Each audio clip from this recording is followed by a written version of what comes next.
Hi, നമസ്കാരം. നമുക്കറിയപ്പോൾ ഏറ്റവും കൂടുതൽ ചർച്ച ചെയ്യപ്പെടുന്ന ഒരു വിഷയമാണ് ഒരു യുവാവിൻ്റെ ആത്മഹത്യ, ഒരു പെൺകുട്ടിയുടെ വീഡിയോ ഒക്കെ.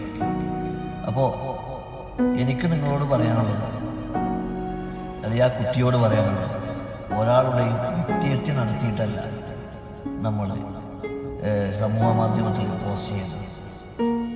കാരണം നിങ്ങൾക്ക് എന്തെങ്കിലും തെറ്റ് കണ്ട് അല്ലെങ്കിൽ തെറ്റ് സംഭവിച്ചിട്ടുണ്ട് എന്ന് തോന്നുകയാണെങ്കിൽ, ആരുടെ അടുത്ത് നിന്നെങ്കിലും തോന്നുകയാണെങ്കിൽ, നമ്മുടെ ഇന്ത്യ മഹാരാജ്യത്ത് ഒരു നിയമവ്യവസ്ഥയുണ്ട്. അത് നിയമത്തിൻ്റെതായ ഒരുപാട് രീതികളുണ്ട്.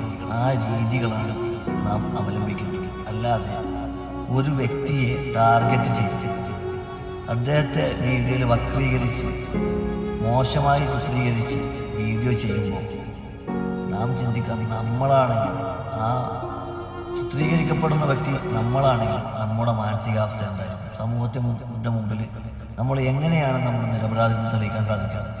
ആ വീഡിയോ 2 തവണ അല്ലെങ്കിൽ 3 തവണ കാണുകയാണെങ്കിൽ നമുക്ക് മനസ്സിലാവും ആ വ്യക്തിയുടെ നിരപരാധിത്വം.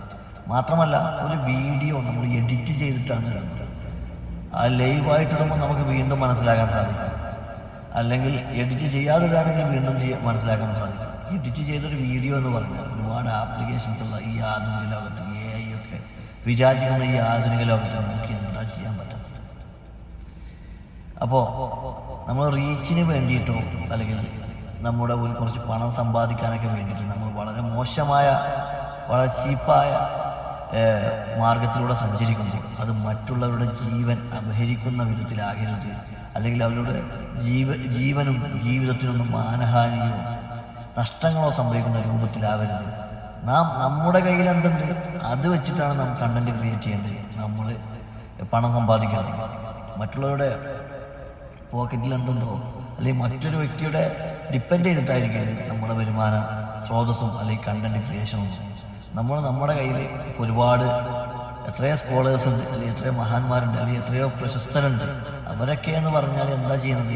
അവരുടെ കണ്ടന്റാണ്. അവരുടെ കയ്യിൽ എന്താണോ ഉള്ളത്, ഒരു എഡ്യൂക്കേറ്റഡ് ആണെങ്കിൽ എഡ്യൂക്കേഷൻ, ഒരു സോഷ്യൽ വർക്കറാണെങ്കിൽ സോഷ്യൽ വർക്ക്, ആ രൂപത്തിൽ കണ്ടന്റ് ക്രിയേറ്റ് ചെയ്തിട്ട് അവർ സ്ലോലി ഒറ്റ ദിവസം കൊണ്ട് ആരും വയറ്റിലേക്ക് എത്താൻ വേണ്ടി കുറുക്കു വഴികൾ തേടുന്നത്. കുറുക്കു വഴികൾ നിങ്ങൾ തേടുന്നത്.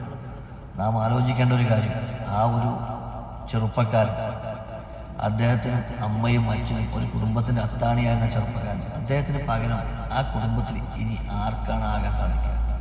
നമുക്കാകാൻ സാധിക്കാം. ഒരാൾക്കും അവർക്ക് പകരം വെക്കാൻ സാധിക്കില്ല. ഈ ലോകത്ത് ഒരാൾക്ക് പകരവും ഒരാൾക്കും ഒന്നും ആകാൻ സാധിക്കില്ല.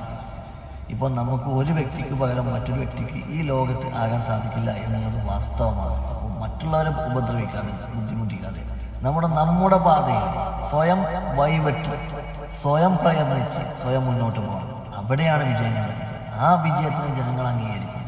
ആ വിജയത്തിന് മധുരമുണ്ടാവും.